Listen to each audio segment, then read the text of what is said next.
Okay, let me break it down how it all started, because I've been sharing war stories, I've been sharing prison stories. It's kind of in the middle, but this is how it all began.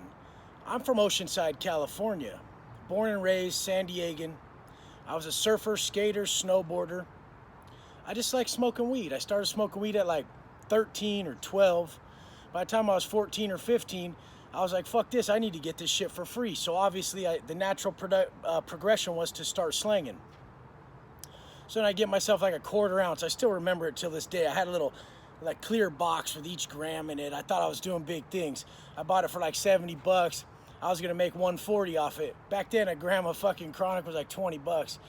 So then, I just start pushing weight, slowly moving up the ladder, selling ounces, selling pounds, and then it moved on to about 20 pounds. And once I got to that level, I met some connects that said, hey, why don't you approach the people you know who get some big packs, and you can give them packs, and you could get a big ass shipment, a big ass load. I got you. So at this point, my boy, he fronted me like 100 pounds. It was some BC weed, and it was like the hash plants, the juicy fruits, and the fucking just the normal BC fucking that came in the vacuum sealed bags. That shit would come out one big nugget. Psh, you just put it in a trash can to weigh it. I'd tar a trash can on top of like a mailing scale, and then I just put the big old fucking, the whole pound in there, boom. And I'd be like, oh, 448. Most of the time they were like 6 grams over, so I would take the extra. And after going through 100 or 200 pounds like that, that could tend to be a lot of money. But so I was slanging, I was hustling, I was pushing weight.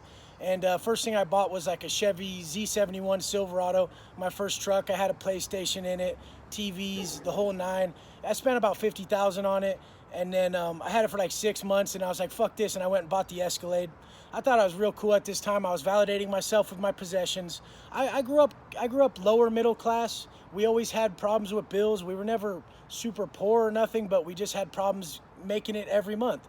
So like my goal was to not hear about money problems and to fucking get myself where I needed to be, get my family where we needed to be. So I started hustling.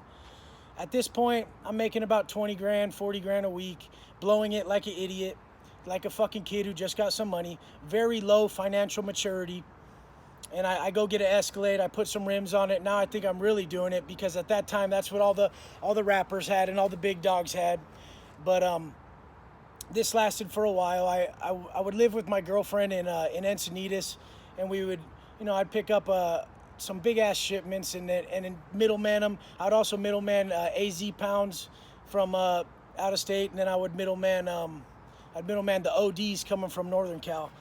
But it all just ended bad. Like anything we don't earn, anything that comes from ill-gotten means, then it's always going to end up a curse instead of a blessing. And people are like, how can weed be ill-gotten means? I mean, it just, in all reality, it's not the most beneficial for everyone's progression. I mean, a lot of people aren't going to agree with that. I've smoked weed, I've not smoked weed, and I guess it's good for some people, but imagine the dude who's just smoking to get by mentally, and he don't really have the money, and he's spending all his money on that shit. It's just not the best. But the main aspect of it is when you're pushing weight like I was, violence comes along with that shit. So when you're pushing 150 packs, 200 packs, I mean, there's a lot of money involved, and once the money is involved, then the violence comes along. So this is why mainly weed's detrimental. I don't see a problem with it if you were growing your own weed and smoking it just to feel good and calm down and relax. That's cool. But once there's large amounts of money involved, it just becomes a problem. That's just how crime will always be. So don't get mistaken when you get up in that you're gonna fucking have a situation like me arise. So my situation was that someone fronted someone, some violence happened, motherfucker got his wig split, and then all of a sudden 8 months later I get picked up by the US Marshals. I get charged with assault, great bodily injury with a deadly weapon. I get charged with robbery in the first degree. I get charged with burglary in the first degree. I get charged with battery with serious bodily injury. And I mean, these were serious charges. They're all strikes.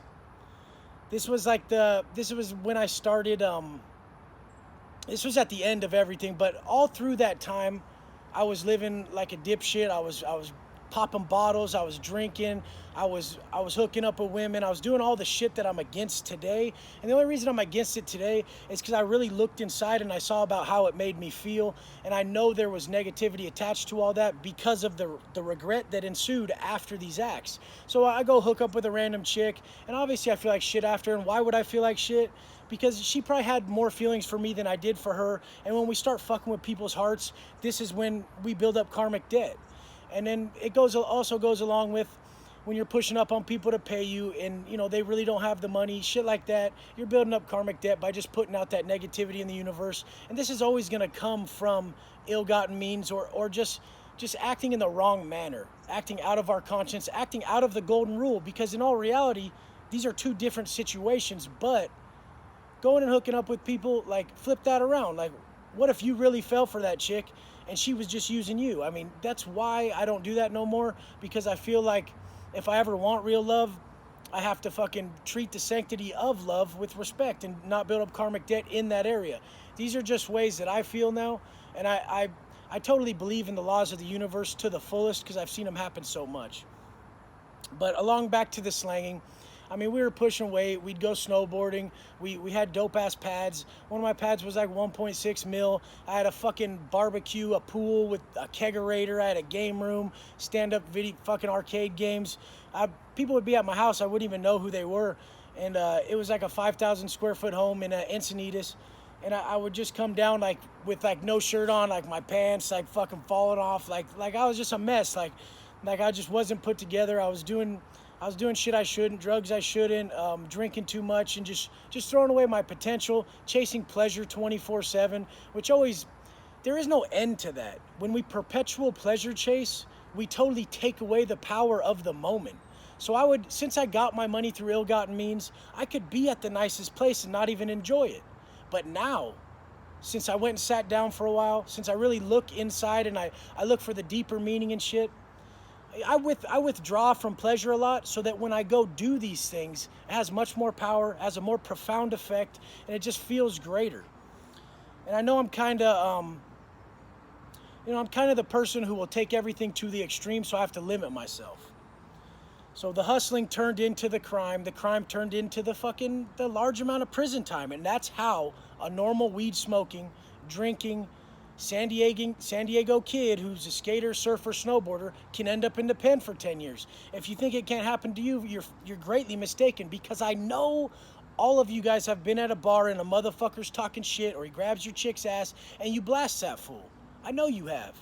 That'll catch you 5. Once you get that 5, you go in, you put in some work, you catch another 5. It's just how it is. Nobody gives a fuck if you have a perfect life on the street. Nobody gives a fuck if you got a daughter. Yeah, they care. They want you to make it out, but once you land in the penitentiary, your allegiance is gonna be to your race, and that's it. Or you can go PC and have a fucking straight punk as a celly, and he probably will like you. And if you're into that type of shit, whatever. We're not even gonna speak on that. But the main fucking point that I always want to come across is there's a right way to do it. There's a right way to do it. It's going to be the long way. It's going to be the harder way, but it's going to be the way that your intuition is telling you. Because that whole time I was pushing that weight, when I bought that Range Rover, when I was pushing around on the white-on-white Rover with the crazy watch on, with a bunch of money in my car, thinking I was a shit, I knew in my conscience that one day they were going to come knocking at my door, and I was going to do a lot of time.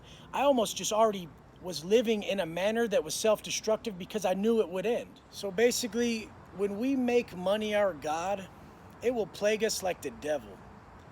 Self-validation coming from monetary possessions, coming from slanging, only want to be noticed that you can make money. This is going to bring around all the wrong people. Trust me, it happened to me tenfold. I would only have people that wanted to go spend a bunch of money at the club. Once all the money was gone, I'm sitting there alone at my house at night. It would be women that were strippers and stuff like that, and they just had the wrong intentions and the wrong view on life. I mean, that doesn't mean they're bad people, but at that time, they weren't in the stage of growth that I needed, nor was I. But I mean, we're all growing, we're all learning. It's all a process that must take place. This is why I'm gonna sit here today and tell you, if your intuition's telling you to step out of this process already, that's a warning. that's a warning that something bad's gonna happen. So step out of this process. Make sure you don't have to go through it like me. Your conscience is guiding you every fucking step of the way. It's telling you, hey, not today, man. Don't do that. Maybe you should get out of this business. Maybe you should get out of this lifestyle. Motherfuckers die when they don't get out. Motherfuckers get their lives taken all the fucking time for big ass packs. There were fucking times where if a motherfucker had a shitload of work, I know fools who would just go up in there and didn't care if the fool lived or died. Luckily, in the weed game, most people would just give their shit up. You don't want that shit. There's people who are fucking, they got their back against the wall. They have no other option. They're just grimy, and they're gonna come take your shit. And I mean, how do I know? It's because I've been on the other side of all this. So just don't think you're fucking an exception to the rule when it comes to doing a gang of time, getting your fucking head blown off, or fucking just getting...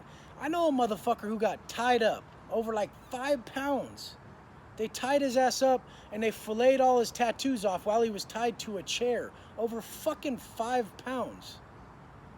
And then he fucking wouldn't even tell on him when he barely made it out. Like, he fucking ran through a upstairs glass window while fucking tied to a electric fucking, they had an electric cord around him to a chair, his legs and shit, and they cut all his tattoos off. They were gonna kill his ass, and he ran through a glass window with the chair attached to him off like a balcony, and he barely fucking lived. This fool ended up getting some time even for that happening to him. This is how fucked it is. Because he wouldn't tell on no one, he wouldn't snitch or nothing.